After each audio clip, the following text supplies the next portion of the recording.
more you can cultivate that sense of wealth, that sense of abundance in you, the more you can feel that sense of joy, the more easy it's going to be for you to do financially. Because you're not going to be in this scarce, fearful mode. Now, that's not enough by itself. You can have this great sense of abundance and do the wrong mechanics and be a disaster. True or false? But if I had to have an area to get you started with, you want to have the emotion and psychological strength, because that's going to carry you through when the mechanics are boring or frustrating, or when things aren't working out. Your emotion, your psychology is what will carry you. It'll get you to keep doing it. Everyone knows, if you've done any studies, Dr. Seligman is very famous for doing studies on optimism. And in those studies, you know what he found out? People that are pessimists are much more realistic. They're much more accurate.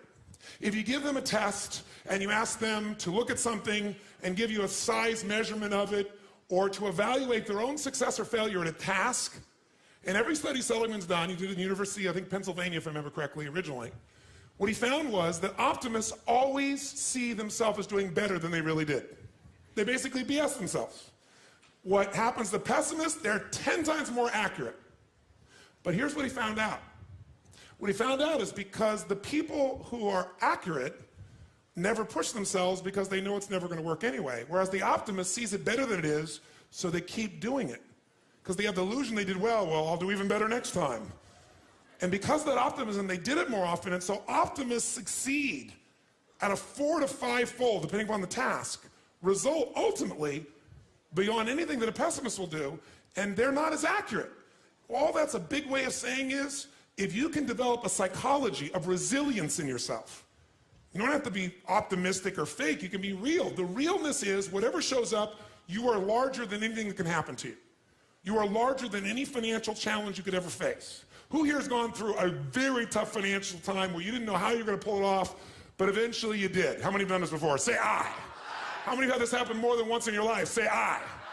Then the true history could guide you to know you can get through this and not let you be overwhelmed by the moment. But also the gratitude can put you in that sense of wealth. Fijians are wealthy. Whenever I bring friends there, we have 325 acres and 3 miles of ocean frontage. It's unbelievable. But you go up these 2 villages, and my friends initially will say, well, look at their houses, look at their homes, and they don't really have electricity, they don't have this, but they don't feel poor. It's your identity. The way you define the wealth determines whether you're wealthy or not.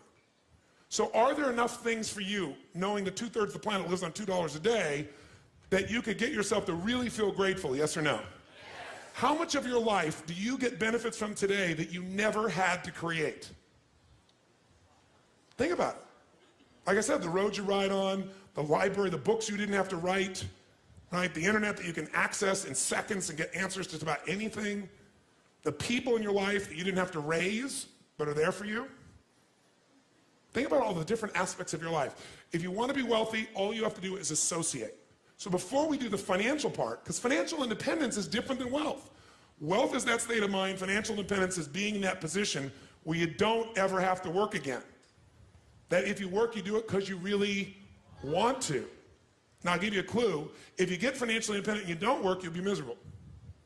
I can't tell you how many friends I have that sold their company, made $50 million. One man made almost $1 billion and was really excited for a while. But after a while, it was like bored.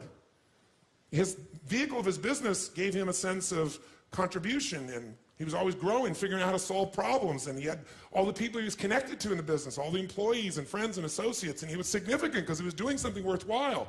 And he had tremendous certainty because he knew the business, and also variety because it's always changing. And now he had this money. So the real secret is to be financially free, to be financially independent. You want to get where you never have to work again, but you do. Because you want to. That's when life gets very cool. When you don't have to work, but you want to, you often work harder. I enjoy my life today. I don't have to work. That's one of the most killer experiences in life. So I want to tell you, I'm not just saying this as some little positive thinking technique. I'm telling you, this is the secret, the real secret, to shift it inside of you and to add the real value. Most people are trying to pursue something in the future that they already have. I want you to think of what it is